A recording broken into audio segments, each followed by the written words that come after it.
Vanished without a trace. The Disappearance of Lois Hanna. July 3rd, 1988. A warm summer night in Lucknow, Ontario.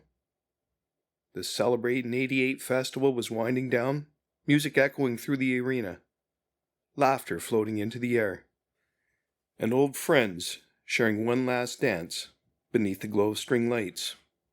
Among them, 25-year-old Lois Hanna. Bright, beautiful, dependable. She said goodnight to her brother with a smile, a kiss on the cheek, and disappeared into the dark. She drove home. She changed into her nightgown. She made a cup of tea. She turned on the TV.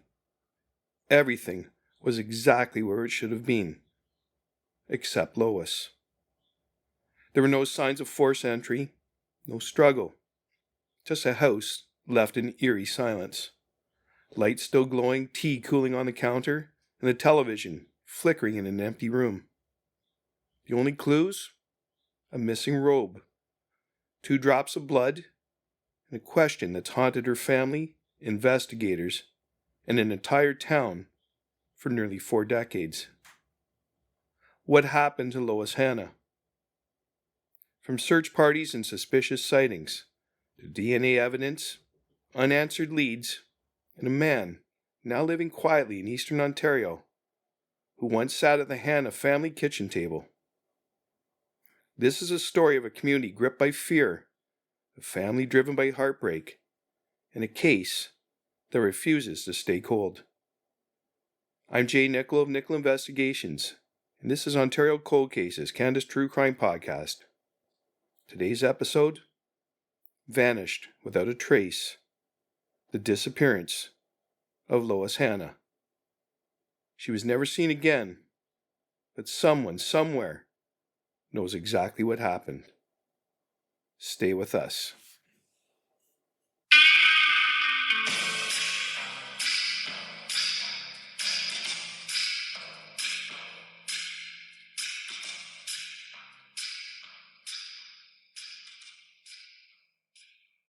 Hello, I'm Jay Nichol of Nichol Investigations. This is Ontario Cold Cases, Canada's True Crime Podcast.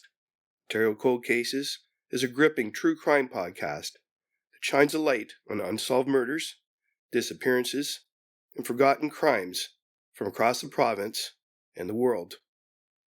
With meticulous research, compelling storytelling, and a commitment to historical accuracy, we bring you the real stories of victims, investigators, and suspects, stories that demand to be heard.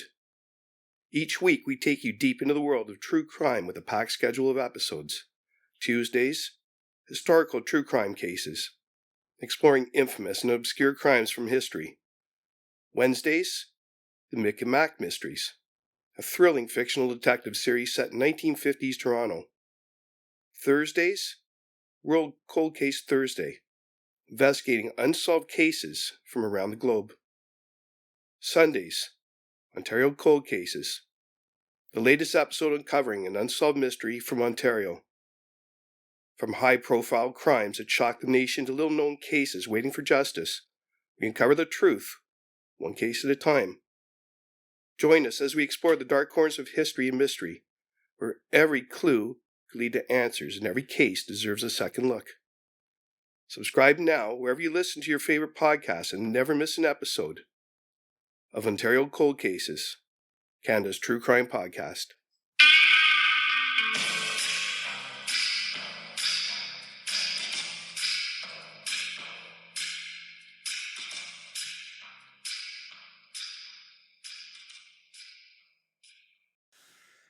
The Celebrate in 88 festival was winding down in Lucknow, Ontario, a quiet town just over 3 hours northwest of Toronto. The weekend-long celebration of the community's 130th anniversary had been a lively affair, and on the night of July 3rd, 1988, the festival closed out with a dance at the Lucknow Arena. Among the crowd was Lois Hanna, a bright and responsible 25-year-old who'd spent the evening enjoying the festivities with her brother Dave. As the clock neared 11:45 p.m., Lois made her way through the revelers to find Dave. With work the next morning, she didn't want a late night. "I'm heading home," she told him. And with that, she stepped out into the summer night, her destination, 286 Nelson Street, Kincardine, a 20-minute drive along the lonely stretch of Highway 86. She guided her red 1987 Pontiac Grand Am through the darkness, past endless fields and silent farmhouses, the hum of her tires the only sound in the night. By 12:15 a.m., she reached her brick bungalow, the house she had only recently made her home. Lois parked in the driveway, stepped out, and locked the door behind her. Inside, she moved with the ease of routine, her purse and keys placed in their usual spot in the china cupboard. Her pink dress carefully hung in her closet.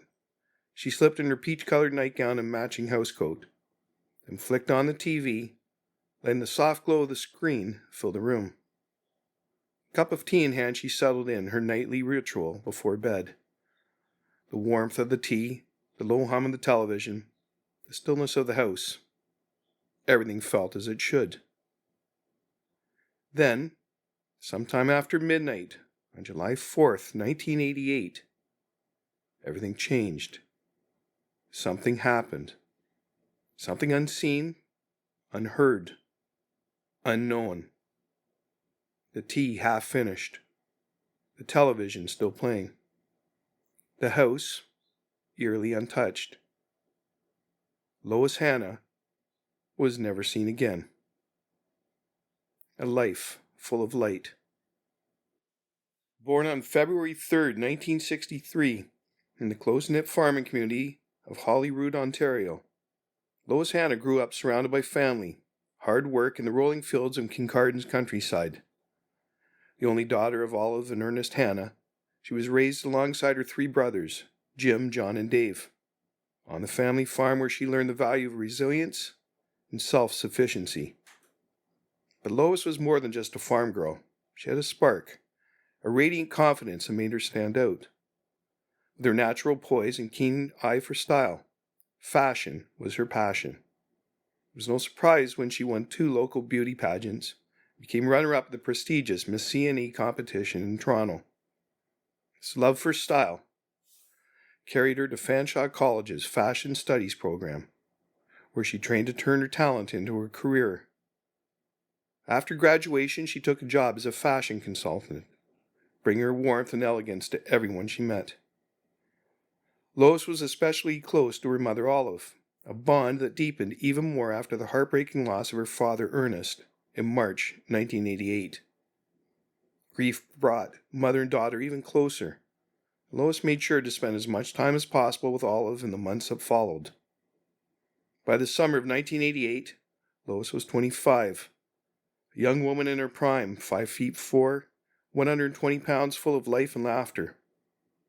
That July, she returned to Lucknow, where she and her brothers had once attended elementary school. The town was alive with celebration.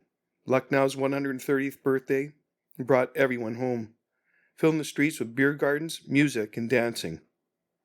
The weekend culminated in a homecoming dance at the arena on July 3rd, night of nostalgia, joy, and reunions. For her brother Dave, the memories of that night are burned into his mind. He remembers her walking up to him, smiling as she said goodbye. He remembers her soft voice as she told him she was tired, that she had to work in the morning. He remembers how she leaned up and kissed his cheek, then turned and walked toward the doors of the arena. It was the last time he ever saw her. Everything was just good, Dave recalls. Everything was good, right up until the time she walked out of the arena.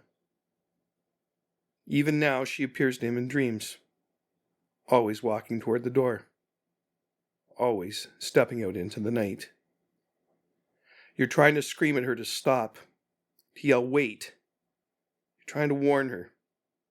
Don't go out past that arena, because once you're out there, it's gone. Everything changes when you get outside that arena.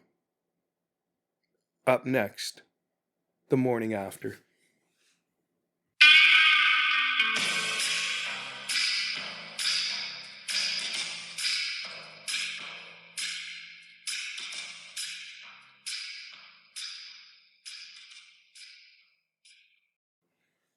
The morning after. Monday, July 4th, 1988 began with a sense of unease. At Mac G's, a woman's clothing boutique in downtown Kincardine, the staff were puzzled, then increasingly alarmed. Lois Hanna was late. That alone was cause for concern. This wasn't just any employee. Lois, a former Miss Midwestern Ontario, was the heart of the store, treating it like her own, welcoming each customer with a radiant smile and impeccable style. Her passion for fashion, honed at Fanshawe College, made her the perfect consultant, helping every woman who walked through the door feel seen, understood, and beautiful. She was never late, not once, not without calling. With her deep brown eyes, perfectly styled curls, and polished wardrobe, Lois never showed up anything less than flawless. But today, she hadn't shown up at all. Worried murmurs turned into action. A co-worker phoned a mutual friend, who in turn reached out to Dave Hanna's girlfriend. She called Dave. At first he wasn't panicked. "I'm thinking she just has to be in town," he later recalled. "I thought maybe they were overreacting." But when the second call came that afternoon, Lois still hadn't turned up. The chill of something darker set in. As soon as she said that, I thought, something's not right here. Dave dropped everything and rushed to Kincardine. By the time he arrived, a concerned friend had already stopped by Lois's brick bungalow. Her red Pontiac Grand Am was parked neatly in the driveway. The house was locked. No answer. With dread growing, the friend forced entry. What they found inside was unsettling. Lois's pink dress from the night before hung in the closet. Her purse, keys, money, and identification were untouched, resting in their usual spot in the china cupboard. The lights were on.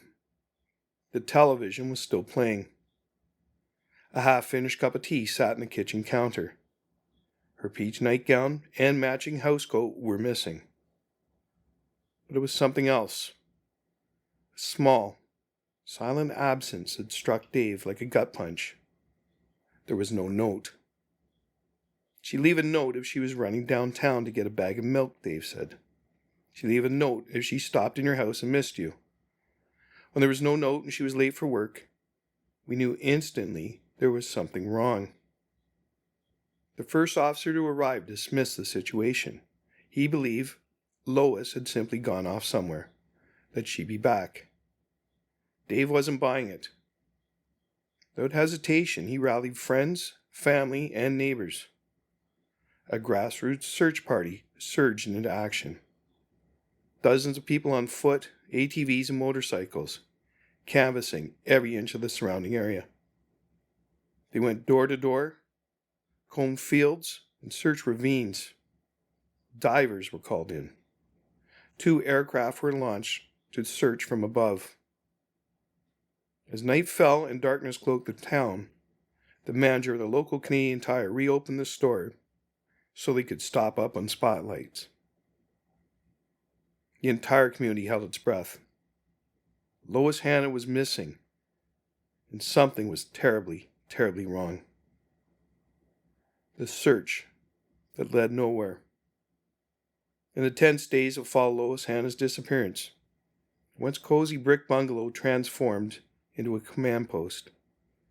Friends, family, and volunteers flooded in, setting up a base of operations from the very place she was last seen alive. They didn't wait. They couldn't afford to.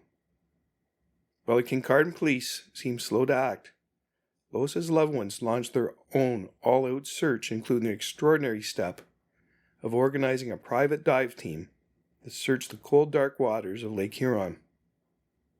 But beneath the flurry of action was a simmering frustration. Why weren't the police doing more? Dave Hanna pleaded with authorities to go public with his sister's disappearance, to alert the media, to raise alarms. But nothing moved, not until the family's dive team mobilized and made it clear they weren't going to sit quietly.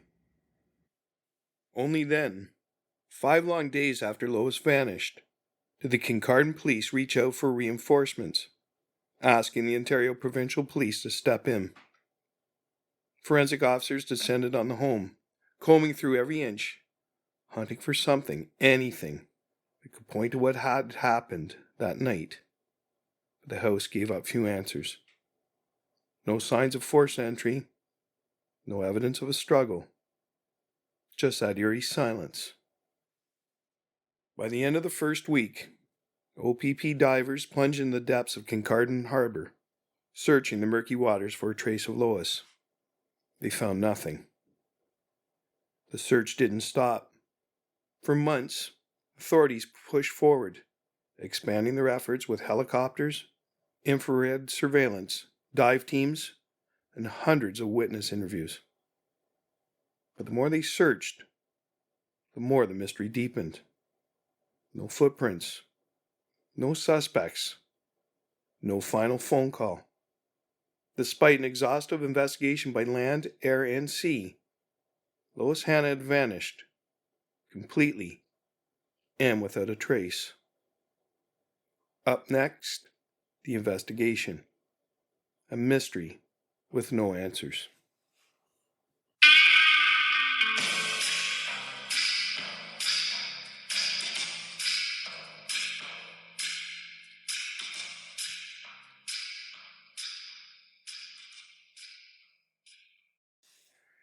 The investigation. A mystery with no answers. When police arrived at 286 Nelson Street, nothing seemed out of place. At first. Lois Hanna's red 1987 Pontiac Grand Am sat parked neatly in the driveway, just as it had been the night before. Front door was locked from the inside. There were no signs of forced entry, no shattered glass, no signs of a struggle. But inside, an unsettling scene awaited. The television flickered still on. The living room lights glowed undisturbed. A half-finished cup of fresh tea sat on the kitchen counter, abandoned mid-sip. Her purse and keys rested in their usual spot inside the china cupboard. The pink dress she wore to the Celebrating 88 dance hung carefully in her closet, as if she had come home, settled in for the night. The only thing missing? Lois herself. A peach-colored nightgown with a matching robe. It was clear she had made it home, changed into her nightwear, and gone about her bedtime routine. But at some point after midnight, something happened. And then came the only piece of physical evidence, a chilling, minuscule clue. 2 tiny drops of blood, no larger than peas, found near the side door. Nothing else. No fingerprints, no footprints, no sign of a break-in. Whoever had taken Lois hadn't forced their way in. Did she know her killer? Had they been watching her, waiting for the perfect moment to strike? The hunt for answers. Investigators combed through the community, interviewing hundreds of people, including Lois's family. Her brothers and mother were cleared after passing polygraph tests. Police analyzed video footage and photographs from the dance, hoping to spot a familiar face. A shadow in the background? Someone watching her too closely. They found nothing. Then came a strange lead. 2 unidentified men were seen wandering near MacG's, the clothing boutique where Lois worked, at 9:30 a.m. on July 4th, 1988, just hours after she vanished. But who were they? And whether they were connected to Lois's disappearance remains unknown. Meanwhile, hunters stumbled upon suspected graves in the surrounding area. Police unearthed them, hoping for a break in the case. But each time, they found only animal bones. Cruel, false hope. A stalker in the shadows. Detectives theorized that Lois had been followed home from the Lucknow arena, or that someone had been watching her house, waiting for her return.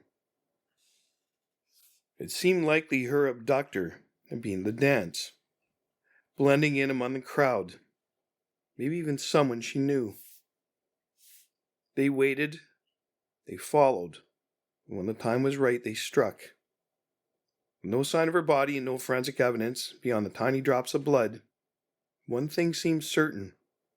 Her killer had hidden her well. A possible connection to another vanished woman. Just 2 weeks later, on July 17th, 1988, another young woman disappeared. Lisa Leona Moss, 22, left a party in Woodford, Ontario, after getting into a vehicle with a male acquaintance. Her green 1976 Plymouth Fury was later found abandoned on a remote blind road cutting through a farm property. The man she had left with told police he dropped her off at her car, then drove away. She was never seen again. To this day, some believe Lois Hanna and Lisa Moss's disappearance are connected. Up next, theories and infamous names. Theories and infamous names. Over the years, speculation has run rampant. Some wonder if infamous serial predators could be involved, including Paul Bernardo and Carla Homolka, the sadistic duo who terrorized Ontario in the late 1980s and early 1990s. Pot Talkin, a local name that is being whispered in connection with the case. Russell Williams, the disgraced Canadian military commander turned convicted murderer. Of those, Bernardo was known to vacation in nearby Owen Sound during the summers, but authorities have ruled him out. A mysterious man in Eganville. In 2019, a new lead surfaced. A tip pointed investigators to an unnamed individual living in Eganville, Ontario, a town in the province's eastern region. The man had moved there from Lucknow mere years after Lois's disappearance. Dave Hanna is convinced this person knows something. What makes this lead even more eerie? This man had already been questioned by police in 1988, but nothing came of it. Could he be the key to solving the mystery of what really happened to Lois Hanna? Or, like every other lead, would it be another dead end? A break in the case. For a decade, the case of Lois Hanna's disappearance remained an unsolved mystery, a haunting absence that left police and her family grasping at straws. Then, in the summer of 1998, a flicker of hope emerged. Determined to track down all 500 people who attended the Celebrate in 88 dance, police set up a temporary investigative office in town. It was a long shot. 10 years had passed, but it was the best chance they had at uncovering a lead. Finally, new information surfaced. And for the Hanna family, it meant hope. A homicide, not a disappearance. For the first time, police opened up about what they really believed had happened to Lois. She'd been followed home from the dance. She had been abducted. She had been killed. This was no case of a woman vanishing into thin air. It was a homicide. Then came the biggest revelation yet. OPP confirmed they had recovered enough blood from inside Lois's home to obtain a DNA profile. And that DNA belonged to a man. A suspect emerges, but no arrest. In 1999, police told the Hanna family they had a suspect. A DNA sample from her home had been matched to someone, but they didn't have enough to make an arrest. It was a kind of break that should have cracked the case wide open. But nothing happened. 5 years passed. Then another 10. By 2004, 16 years after Lois vanished, no one had been charged.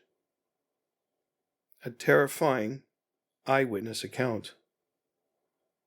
Then, in May 2023, the case took another turn.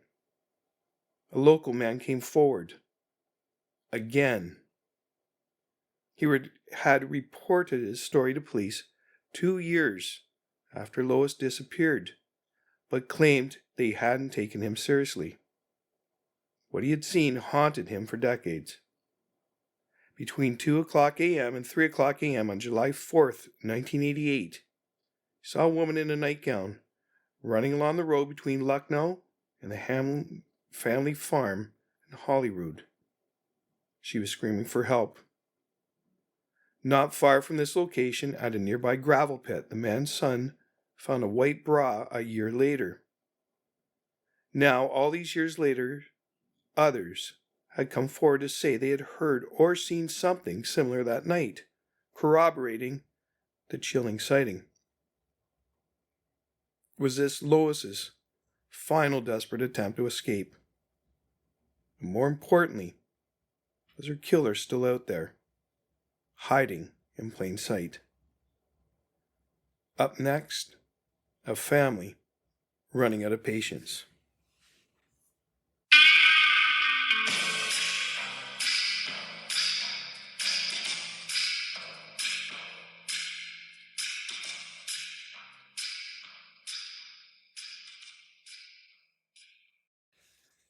A family running out of patience. For years, the investigation into Lois Hanna's disappearance has moved at a crawl. Promises of progress, but no arrests. Now police insist they're getting closer. They say they're lining up their evidence, re-examining every lead, and making sure nothing slips through the cracks before they move forward. Yet, despite their cautious optimism, they refuse to say if they have a prime suspect. What they will confirm is that persons of interest remain under scrutiny. In this case, as with other cases, we do have persons of interest, says South Bruce OPP Constable Darrell Campbell, and they remain persons of interest until we can eliminate them through evidence or whatever. When asked how many people are still in question, Campbell won't say. Dave Hanna's own investigation. For Dave Hanna, patience is wearing thin. He hasn't sat back and waited. Over the years, he's conducted his own investigation, following leads, talking to people, and uncovering clues that the police may have missed. He's turned those findings over to authorities. We'd start putting our pieces together with their pieces, and all of a sudden it's like, oh my God, this is not what happened here, Dave says. People have told him things they never mentioned to police, either because they forgot or because they never thought it mattered. What exactly he has uncovered, he won't say. The information is too sensitive. But one thing is certain. He believes he knows who killed his sister. And he is convinced that an arrest is coming soon. A killer hiding in plain sight. In March 2024, they traveled to Cobden, Ontario, a quiet retirement town an hour north of Ottawa. This wasn't a casual visit. He's putting up posters, packing his sister's photo to hydro poles, pleading for anyone to come forward with information. Because he believes her killer is there, or has lived there. And if he's right, then Lois Hanna's murderer has been hiding in plain sight for decades. The police, OPP, did have this individual in the first few weeks, Dave insists. They definitely did have the right one. They're just bombarded with so many people telling them what to do, they had to decipher facts from fiction. Now, all these years later, they finally make their move. The man at the dance. A sinister encounter. From the beginning, Dave Hanna has been careful. He won't name names. He won't publicly say who he believes took his sister. But there was one man who made crude, unsettling comments to Lois at the Lucknow dance the night she disappeared. Investigators interviewed him early on. They noted that Lois had known him from before. Yet despite this, police never named him as a suspect. Up next, tension in Cobden. Tension in Cobden. Decades later, Dave traveled to Cobden, Ontario, convinced that Lois's killer had ties to the town. His posters went up, her face appearing on hydro poles, shop windows, and community boards. At first, it shook the town. People were nervous, said Connie White, editor of the Cobden Sun newspaper. But once they realized it wasn't something that just happened, it sort of died down. Now the posters, 8 in total, have faded into the background, blending into the town's scenery. But they're still there, and people are still talking. A community stirred. Dave said Cobden residents have reached out since his visit. Some called just to express sympathy. Others, however, were more direct. Okay, you're here for a reason. Is there something we can do to help? When asked if he uncovered anything new, Dave hesitates. There's a pause, long enough to make it clear that he knows more than he's saying. There's reasons I can't tell you some stuff, he says. Hopefully, someday I can blurt out what's happened here, and you'll just shake your head at what's gone on. The truth is out there, and Dave Hanna is determined to find it. The shadowy figures and the DNA breakthrough. From the very beginning, the case was riddled with mystery and unanswered questions. But over the years, several key figures emerged. Some seen, some suspected, one possibly linked by DNA. The 2 men at MacG's. Shortly after Lois Hanna vanished, police released composite sketches of 2 unidentified men. They'd been spotted leaving MacG's, the Kincardine clothing store where Lois worked, on the morning of July 4th, 1988. The very morning she never showed up for work. Who were they? Were they simply customers? Or were they connected to Lois's disappearance? Despite the sketches and witness accounts, their identities remain unknown. The DNA lead that went nowhere. In 1999, a decade after Lois disappeared, investigators revealed a shocking breakthrough. They had a suspect. Not only that, but forensic teams had recovered a male DNA sample from inside her home. This kind of evidence that should have blown the case wide open. A potential genetic fingerprint linking someone to the scene of her disappearance. And yet, nothing happened. No arrests, no charges, no explanations. A case frozen in time. More recently, police have refused to confirm whether they still have a primary suspect. Instead, they use the vague phrase, persons of interest. Somewhere out there, someone knows the truth, and Lois Hanna's killer is still free. Up next, a family still searching for justice.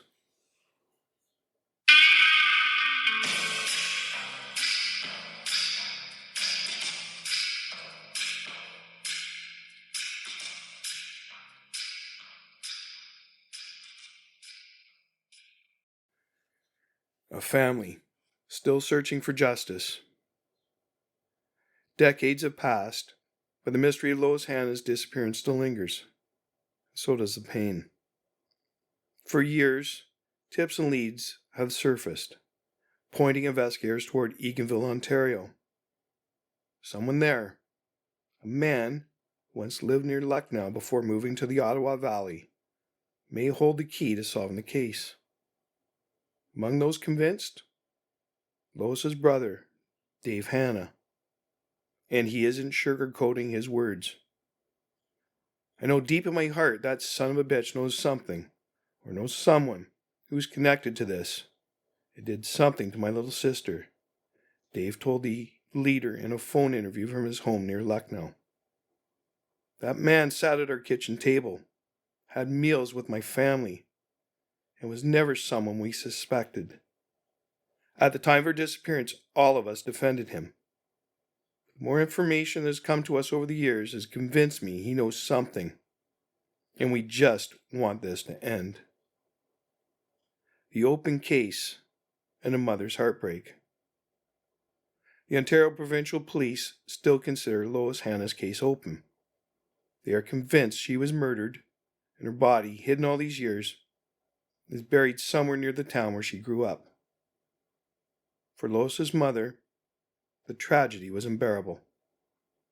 She had already suffered the loss of her husband, but when her daughter vanished without a trace, it broke her completely. She spent the rest of her life waiting, hoping, dying a little every day without answers. She passed away in January 2013, never knowing what had happened to Lois. My mom died such a painful and sad death, Dave said. She never got over Lois going missing. That broke her heart and destroyed her. Every day, she suffered and waited for news of her little girl, who never came home that night. Up until the end, she waited. When she finally passed away, I said goodbye to her and Lois for the last time. The question that still remains. Lois Hanna's family has never stopped searching. And one haunting truth remains. Somebody knows what happened. Maybe it's the man who once sat at the kitchen table. Maybe it's someone who has stayed silent all these years. But the time for silence is over. It's been nearly 40 years since Lois Hanna vanished from her home in Kincardine, Ontario. No witnesses, no clear suspects, no body. Just the flicker of a television screen.